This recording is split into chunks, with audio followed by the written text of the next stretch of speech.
మాత్రమే దహించు అగ్ని. నీవు ఆయనలాగా మండుతూ కాలుతూ ఉండాలంటే ఎలా ఉండాలి?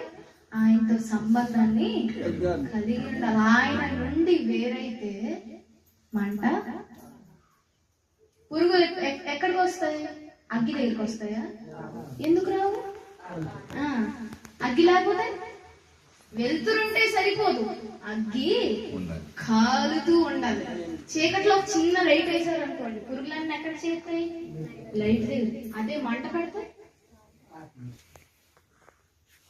కాబట్టి నాలో వెలుగుంది అని ఒక రోజు వచ్చి చూపించుకుంటే సరిపోదు. సాతాను పురుగులతోని వచ్చేస్తూ ఉంటాడు. ఆదివారం ఒక రోజు వచ్చి నాలో వెలుగుందండి అని ట్యూబ్లైట్ వేసినట్టు, బల్బులు వేసినట్టు చూపిస్తే సాతాను భయపడ్డు. వచ్చావులే, నీ జీవితం నాకు తెలియదా? ఎవరికి? సాతానికి మనకంట మన ఆత్మీయ జీవితం ఎంత బాగుందో వాడికి బాగా తెలుసు.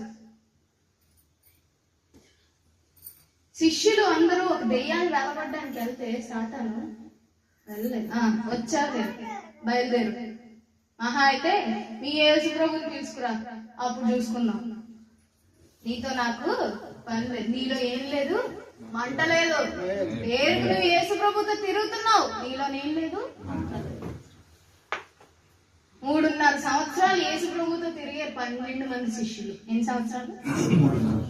అంటే ఆయనతోనే ఉంటారు, ఆయనతోనే తింటారు, ఆయనతోనే పడుకుంటారు. జీవితంలో యేసు ప్రభు తప్ప వేరే ఒకటి తెలియదు అంట. అలాంటి జాలర్లు ఒక్కసారి యేసు ప్రభుని సిలువ వేయగానే పేతురు ఏమన్నాడు?